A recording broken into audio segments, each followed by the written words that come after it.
Okay, so let's look at chapter 10, the developmental trauma and the hidden epidemic. And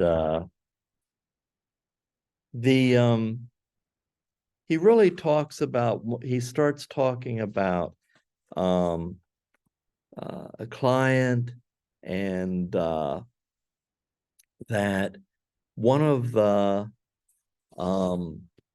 symptoms was rocking and head banging. And earlier, when we talked about training and safe restraining of individuals, I was required to get that training a long time ago. But of course, I never wanted to restrain anybody, especially a child. And I've only had to restrain an individual one time. And it wasn't because they were externally violent towards another person. It's because they were rocking and banging their head on a concrete wall, and I thought they were going to hurt themselves. There's also some other symptomology, and I did all kinds of assessment and talked with family. And you know, if you work with kids for a long time, there is an intuition that there's something going on, maybe some child abuse or sexual abuse. There's something going on, and nobody's talking about it. That's the way I felt with this child, but there was just no evidence, no asking for help, no history, and I felt stuck and helpless to help this child in some positive way. So we will have these experiences as counselors, these moments of helplessness where kind of thinking something's going on, there's a lot of symptomology, and they might be displaying some things that they might hurt themselves in some way, but it's not like life-threatening. You can't like hospitalize them for it. And so sometimes there's moments of feeling helpless as a counselor. They do talk about genes, and it's not really, a lot of times they used to have this debate between nature and nurture. Are people born this way? And people can be born with genes that result in chemical imbalances and all kinds of cognitive problems. But personally, I always see individuals, and I view humanity that, everybody has the possibility to live a happy and healthy life. And, I see people as good, and so I try to look at every individual in a positive way. And so usually I fall on the environmental side of things, that people experience horrific things and it kind of results in these negative actions or negative symptomology. And when I run into clients that are displaying negatively and are acting out negatively, talking negatively, I never take it personally. It's not about me. I always try to separate the symptomology from the individual. And I kind of follow that Rogerian person-centered theory that it's all about unconditional acceptance and being non-judgmental. I think if you have a client that's very negative, maybe calling you names or swearing or acting out or whatever it might be, try not to become defensive. Try to separate the individual from the symptomology of the diagnoses.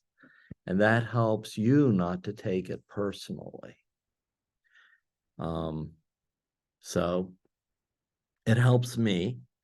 And, you know, if you don't believe, I think if any counselor doesn't believe that a client can improve in a positive way, if nurtured, then you're really not going to be helping that client. We have to have that innate belief that a client can improve in some way, can grow in a positive way in order for us to be effective and helpful. I read about this one study that he refers to. Children whose pregnant mothers were trapped in unheated houses in a prolonged ice storm in Quebec had major epigenetic changes compared with children of mothers whose heat had been restored within a day. One of the things he doesn't mention, this study also looked at child resiliency, and the children whose pregnant mothers had been trapped for an extended period of time. Think about the stress that those moms were experiencing when they were pregnant, not having heat for an extended period of time. About 11 years ago, we had a pretty big snowstorm in Pittsburgh, and we lost power for 3 or 4 days. Unfortunately, we had a fireplace, but you know, we had at that time I had a 3-year-old and I had a new baby, and it was pretty stressful. So I can only imagine. My wife is like, what are we going to do with everything in the freezer? I'm like, we don't have power because it's a snowstorm. Let's put it in the snow. So we did take care of that. But yeah, we all slept downstairs in front of the fireplace, but we were fortunate. We had a fireplace. But what he talks about here, and what that's an example of, it's not so much that people are born with genetic differences, but it turns out that many genes work together to influence a single outcome. Even more important, genes are not fixed. Life events can trigger biochemical messages that turn them on or off by attaching methyl groups, a cluster of carbon and hydrogen atoms, to the outside of the gene, process called methylation, making it more or less sensitive to messages from the body. So when people are under stress and they feel that their life is threatened in some way, imagine all of the cortisone and other chemicals that are giving messages to our bodies. And if that person is pregnant, when this is occurring, you know, it can create, I would not say genetic differences, but the cells can change, and this can be passed on to children. Another example would be if a mother experiences hunger while they're pregnant. I'm talking like starvation while they're pregnant. That also has an effect on the unborn child. He had a large write-up on some studies with rhesus monkeys, and he's talking about a more recent study, but if you had a psychology as undergrad, there are these old black and white movies of the first studies with rhesus monkeys, and it really looked at attachment theory with the monkeys. And I never like watching people being mean to animals, so I didn't really like them. But they would have They would have a cage that had just a bottle so the monkey could be fed, the baby monkey, and they'd have another passageway to another cage that had a fur-covered doll that looked like the mom, but it had no food. And the monkey would cling to the fur-covered doll, even though it wasn't being fed.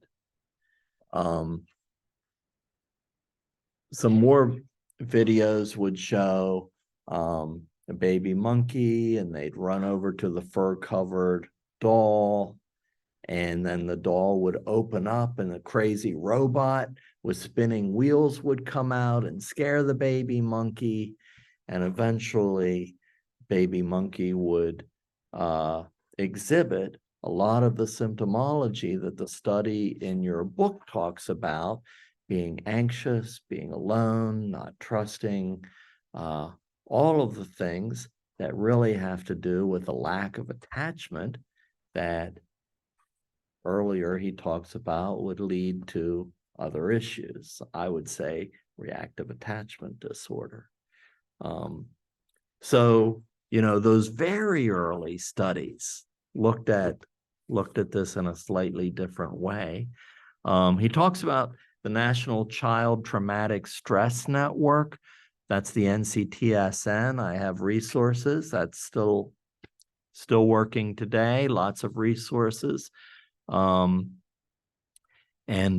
writes, nearly every medical disease from cancer to retinitis pigmentosa has advocacy groups that promote the study and treatment of that particular condition. But until 2001, when the National Child Traumatic Stress Network was established by an act of Congress, there was no comprehensive organization dedicated to research and treatment of traumatized children. And, you know, I'm just thinking about kind of like the societal mentality that it's easy to say, oh, you have an illness or a physical disorder, let's address that.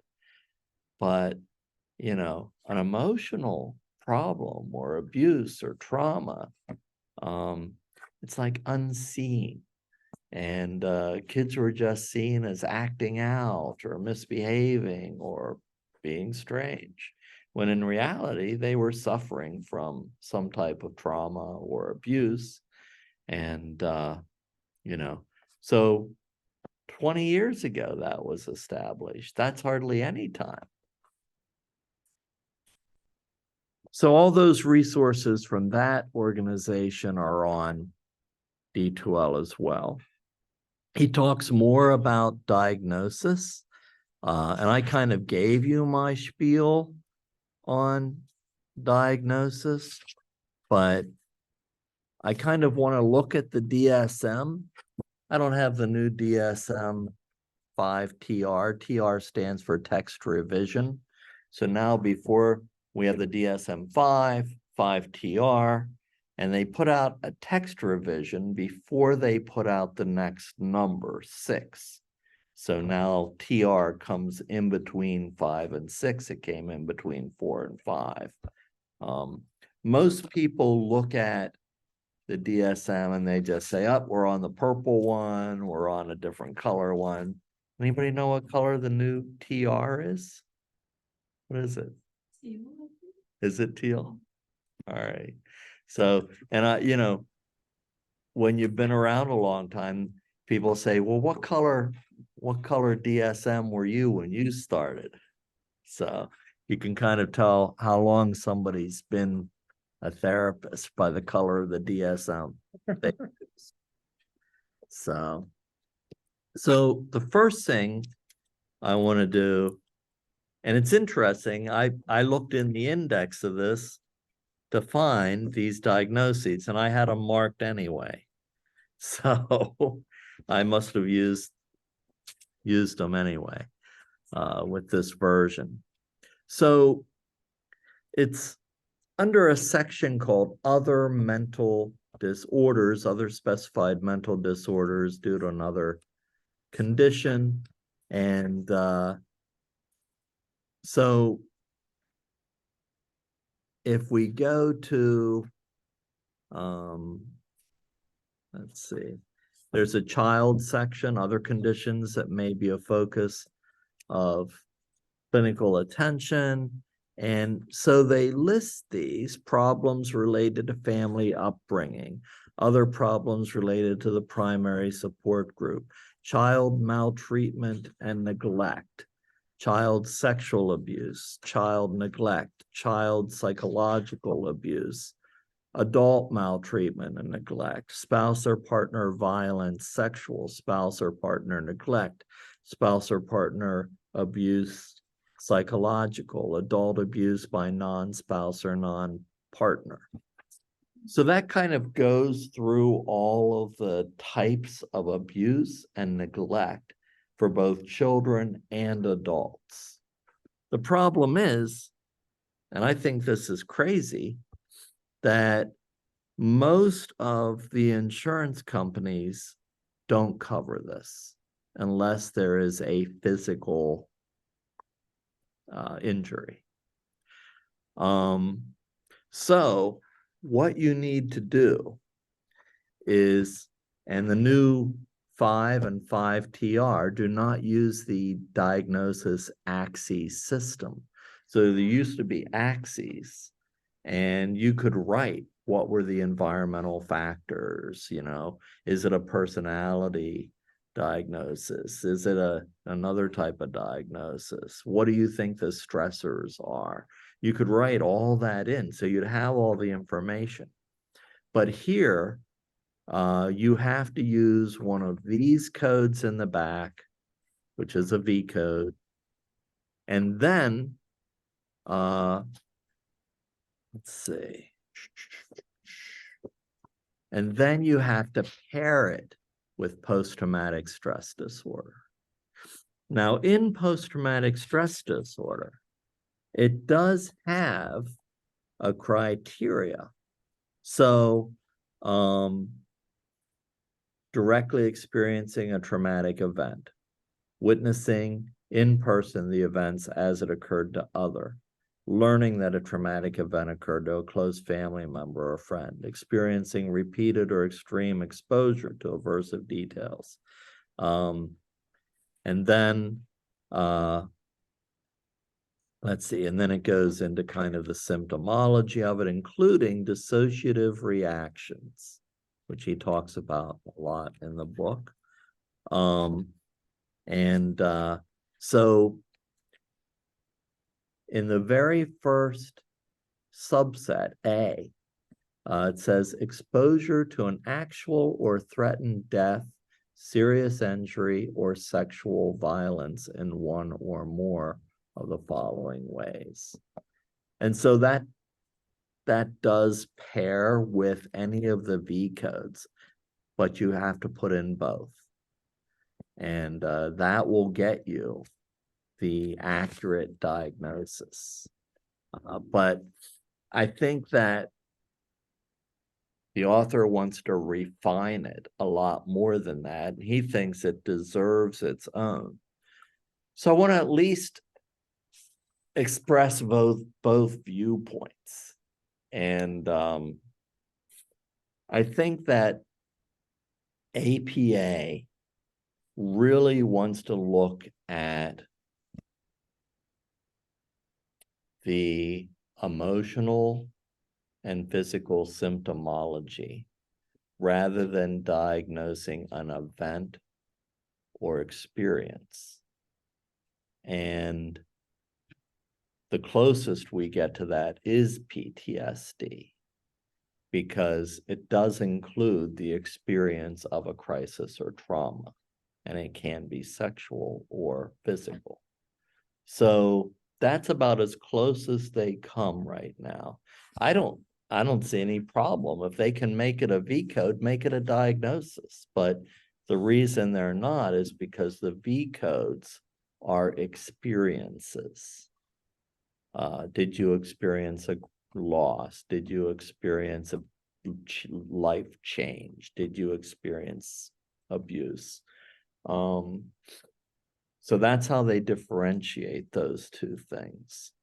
But I think they could include both experience and symptomology in a refined way for trauma. But they say, no, it's really PTSD. So that's the argument. But you can diagnose this. He does talk about incest and basically how it affects individuals, speeding up biological clocks by 1 to 2 years, actually changes the production of sex hormones. So it does have physical effects on individuals. He complains again about the DSM-5 now, the last chapter. They wouldn't accept it into the DSM-4. Then he proposed another one, and he did more studies, and brings up the $100 million thing again, and talks about names the individual who rejects it, and so he's not a happy camper with APA and diagnosis and the DSM. Any questions about diagnosis or things we talked about in this chapter? I don't have a question, but I agree with him about the DSM. It's just getting worse and worse to decipher. It's huge, it's cumbersome, and being funded by pharmaceutical companies makes it even more suspect. Yeah, and I was a little pissed that I had memorized every freaking insurance code. And exactly. then they changed it. Exactly. So, I Exactly. don't memorize them anymore. All these youngsters come in and say, oh, it's code such and such. I'm like, shouldn't have memorized that. Well, and then another thing is I didn't want to spend $80. So I found a free PDF online if anybody wants one. Oh, that's good. Yeah, you could just put search it. Put that in the, if you know what it is, put it in the chat. Well, let's see. I don't know if If I you have. can find it, don't Yeah, worry. I have the PDF, but I don't have the link. Yeah, that's all right. Okay. All right, we're going to take a break, and then we're going to go over one more chapter in about 10 minutes.